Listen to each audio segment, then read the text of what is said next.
Hey guys, आप सभी दोस्तों का बहुत बहुत स्वागत करते हैं हमारे यूट्यूब चैनल में। पिछला वीडियो में आप सभी दोस्तों ने देखा था must VVI question political science paper 3 का और सेट 3। जी हाँ दोस्तों, यह वीडियो सेट 3 है। पिछले वाले वीडियो में मैंने 2 क्वेश्चन को आप सभी दोस्तों को क्वेश्चन आंसर साथ में ही कंप्लीट कराया था।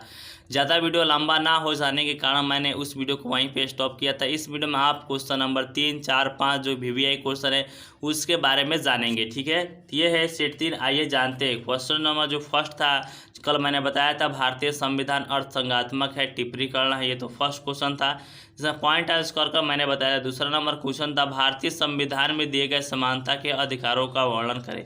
ये वाला अगर वीडियो आप सब दोस्तों ने नहीं देखा है, जो आप यह वीडियो देख रहे हैं, इस वीडियो का डिस्क्रिप्शन बॉक्स में इस वीडियो का लिंक मिल जाएगा। ठीक है, तो आइए क्वेश्चन नंबर 3 से हम आज के वीडियो को स्टार्ट करते हैं।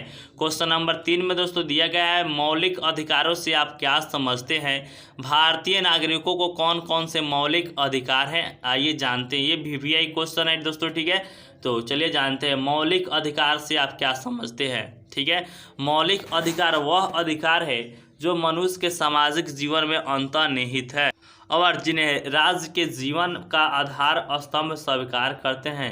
इसके अभाव में राष्ट्र और व्यक्ति की सामाजिक, आर्थिक, राजनीतिक और नैतिक प्रगति ठप पड़ जाती है। इस संबंध में एक विद्वान की युक्ति ये है, कहने का मतलब है कि यहाँ पे लिखा हुआ है, भारत एक प्रजातांत्रिक देश है, इसलिए यहाँ संविधान में मौलिक अधिकार दिए गए हैं जिससे व्यक्ति की स्वतंत्रता बनी रहेगी और संविधान का संरक्षण करता रहेगा। वास्तव में भारतीय संविधान की यह बहुत ही बड़ी विशेषता है। यह है भारत का मौलिक अधिकार। ठीक है दोस्तों, मौलिक अधिकार क्या है तो इसे आप लिख सकते हैं, विस्तार पूर्वक से लिख सकते हैं। और आप चाहते हैं इसका पीडीएफ तो अपने मेरे व्हाट्सएप नंबर पर आप पूछ सकते हैं, वहाँ पर हम आपको यह पीडीएफ प्रोवाइड करा देंगे। ठीक है, और वहाँ से भी पढ़ सकते हैं। आइए जानते हैं मौलिक अधिकार कौन कौन से हैं और उसमें क्या क्या आपको लिखना होगा, तब आपको ज़्यादा नंबर आएगा। मौलिक अधिकार निम्नलिखित है, पॉइंट आउट कर हमने लिखा है। आइए जानते हैं इसके बारे में विस्तार पूर्वक से। मौलिक अधिकार निम्नलिखित है। फर्स्ट में दिया गया समता का अधिकार। इसमें आप सभी लोग क्या लिख सकते हैं? इसमें आप सब दोस्त लिख सकते हैं कि सभी किसी को संविधान की धारा 14, 15, 16, 17 और 18 में अनुच्छेद में समता का अधिकारों के बारे में लिखा गया है, जिसमें हर किसी को एक ही सम्मान का अधिकार प्राप्त किया गया है। ठीक है दोस्तों, रक्त के आधार पर, राज्य के आधार पर, धर्म के आधार पर, जाति के आधार पर, वंश के आधार पर सब किसी का एक ही समता का अधिकार दिया गया है। ठीक है दोस्तों, आते हैं दूसरे नंबर पॉइंट में क्या लिखा हुआ है। दूसरे नंबर पॉइंट में दिया हुआ है कानून के सामने समता। जी हाँ दोस्तों, आप जिस भी कास्ट से है, लेकिन जब आप कानून के सामने आते हैं तो कानून के सामने सभी कोई एक समान हो जाता है। ना ही कोई गरीब, ना ही कोई अमीर, ना ही कोई उच्च कास्ट का, ना ही कोई नीच कास्ट का। कानून के सामने सभी कोई एक समान है। इसीलिए मौलिक अधिकार में सबसे बड़ा दिया गया है कानून के सामने समता का अधिकार है। ठीक है, कानून के सामने हर कोई एक समान है। इसके बारे में आप अपने से भी लिख सकते हैं। ठीक है, और तीसरे नंबर पॉइंट में दिया समता के अधिकार। समता के आधार में जो हमने फर्स्ट में बताया क्या है, कानून के सामने समता। 2 में हम बता देते हैं सामाजिक समता। जी हाँ दोस्तों, समाज में हम लोग रहते हैं तो सब कोई एक समान ही रहता है, इसलिए हम इसमें लिखे हैं सामाजिक समता। सी में दिया हुआ है अवसर की समता। जब अवसर आता है तो सब किसी को एक ही समान मिलता है। मान लीजिए बड़ा कास्ट का, छोटा कास्ट का, इसमें कुछ भी नहीं होता है, सब कोई को एक ही समान अवसर होता है। यहाँ पर मैंने डी में लिखा है छुआछूत का अंत। जी हाँ दोस्तों, छुआछूत का इंडिया में पूरी तरीक़ा से अब तक अंत हो चुका है और छुआछूत अब कहीं देखने को नहीं मिलता है। और ई में दिया है उपाधियों का अंत। उपाधियों का अंत का मतलब होता है कि आपने पहले राय, बहादुर, ठाकुर ये सारे लगते हुए देखे थे नाम के पीछे, लेकिन ये सब उपाधियों का भी अंत कर दिया गया। ये है समता के अधिकार में इतना पॉइंट को आप लिख सकते हैं। दूसरे नंबर पॉइंट में दिया गया है स्वतंत्रता का अधिकार। ठीक है, इंडिया के लोग कहीं भी इंडिया में आ सकते हैं, जा सकते हैं, इसी को कहते हैं स्वतंत्रता का अधिकार। इसे भी आप अपने स्टाइल से लिख सकते हैं, अपने तरीके से लिख सकते हैं। तीसरे नंबर में लिखा गया शोषण के विरुद्ध अधिकार। और आपके सेठ, आपके कोई भी मान लीजिए कि आपका कास्ट का बड़ा आदमी अगर आपका शोषण करता है तो आप उसके खिलाफ एफआईआर दर्ज करा सकते हैं। इसके विरुद्ध में आप जो शोषण का अधिकार दिया गया है, इसके अधिकार के थ्रू आप एफआईआर दर्ज करा सकते हैं उसके विरुद्ध। ठीक है, तो इसे भी आप लिख सकते हैं आसानी से। चौथे नंबर में दिया गया है धार्मिक स्वतंत्रता का अधिकार। आप जानते हैं कि इंडिया में बहुत सारे कास्ट के लोग रहते हैं, तो इसमें सब किसी कास्ट का अपना अपना धर्म होता है, तो अपना अपना धर्म मानने के लिए ही ये अधिकार दिया गया है, धार्मिक स्वतंत्रता का अधिकार। इसमें आप यह भी लिख सकते हैं कि इंडिया के लोगों को अपना अपना धर्म मानने का पूर्ण रूप से अधिकार मिला हुआ है। ठीक है, और आप अपने तरीके से खूब विस्तार से लिखिएगा और ज़्यादा नंबर आएगा। 5वें नंबर क्वेश्चन में दिया गया संस्कृति और शिक्षा का अधिकार। किसी को नहीं कहा गया कि आप यहाँ पे नहीं पढ़ सकते हैं, आप यहाँ पे नहीं पढ़, सब किसी को संस्कृति और शिक्षा का अधिकार मिला गया, या छोटे कास्ट का हो या बड़े कास्ट का, आप जहाँ मन करे आपका शिक्षा लेने का आप वहाँ से भी ले सकते हैं। 6 नंबर में दिया गया संपत्ति का अधिकार। ठीक है दोस्तों, संपत्ति का अधिकार, आइए जानते हैं संपत्ति के अधिकार के बारे में। संपत्ति का अधिकार में आप सब दोस्त लिख सकते हैं संविधान की धारा 31 क और 31 ख का संबंध संपत्ति के अधिकार से है। संविधान में व्यक्तिगत संपत्ति का अधिकार स्वीकृत किया गया, अतः सभी व्यक्ति की संपत्ति की रक्षा करना राज्य का कर्तव्य है। कानून के द्वारा ही किसी व्यक्ति की संपत्ति का अधिग्रहण किया जाता है, लेकिन उसके जो पैसा होता है हिसाब से दे दिया जाता है। मान लीजिए कि अगर आपके साइड्स में अगर आपके ज़मीन में सरकार रोड निकालती है, अगर हाईवे निकालती है, उसके मुआवज में आपको कुछ रुपया दे दिया जाता है। ठीक है दोस्तों, कि आप अपना जीवन भरण पोषण कर सकते हैं, उससे कुछ बिजनेस कर सकते हैं। ठीक है, यह है संपत्ति का अधिकार। 7वें नंबर में दोस्तों दिया गया संवैधानिक उपचारों का अधिकार। क्या दिया हुआ है? संवैधानिक उपचारों का अधिकार। संविधान की धारा 32, 33, 34, 35 मौलिक अधिकारों की रक्षा व्यवस्था का उल्लेख किया गया है। इसी में लिखा गया है संविधानिक मौलिक अधिकार मात्र से ही नागरिक इसका उपयोग नहीं कर सकते, उनकी रक्षा की व्यवस्था होनी चाहिए, नहीं तो यह अधिकतर संविधान के पन्नों में ही रह जाएंगे। ठीक है, इसे भी आप आसानी से लिख सकते हैं। कोई भी नहीं समझ आ रहा है तो नीचे कमेंट कर सकते हैं। ठीक है दोस्तों, तो ये हमने आप सभी दोस्तों को बताया था। यहाँ पे देख लेते हैं, क्वेश्चन था मौलिक अधिकारों से आप क्या समझते हैं, इतना पॉइंट को आप आसानी से लिख दीजिएगा। ठीक है, और आपका बहुत ज़्यादा नंबर आने का चांस है। ठीक है, क्वेश्चन नंबर 4 में दिया गया है संवैधानिक उपचारों के अधिकार का वर्णन करें, इसके महत्व का परीक्षण करें। ठीक है, क्वेश्चन नंबर 4 में आंसर के बारे में आइए जानते हैं। भारतीय संविधान में मौलिक अधिकारों की तरह संवैधानिक उपचारों के अधिकार प्रदान किया गया है। इसके अंतर्गत कोई भी व्यक्ति मौलिक अधिकारों की प्राप्ति हेतु न्यायालय में प्रार्थना कर सकता है और उन समस्त कानून तथा कार्यों को चुनौती दे सकता है जिससे मौलिक अधिकारों का हनन अथवा निषेध होता है। कहने का मतलब है कि अगर आपके मौलिक अधिकारों का उल्लंघन होता है तो आप सभी दोस्त कानून के समक्ष जा सकते हैं। संविधान की धारा 32 तथा 226 का संबंध इसी अधिकार से है। तो आइए बारीकी से जानने का है वो कौन कौन से अधिकार दिया गया है। फर्स्ट में दिया गया बंदी प्रत्यक्षीकरण लेख। इसमें क्या लिखेंगे आइए जानते हैं।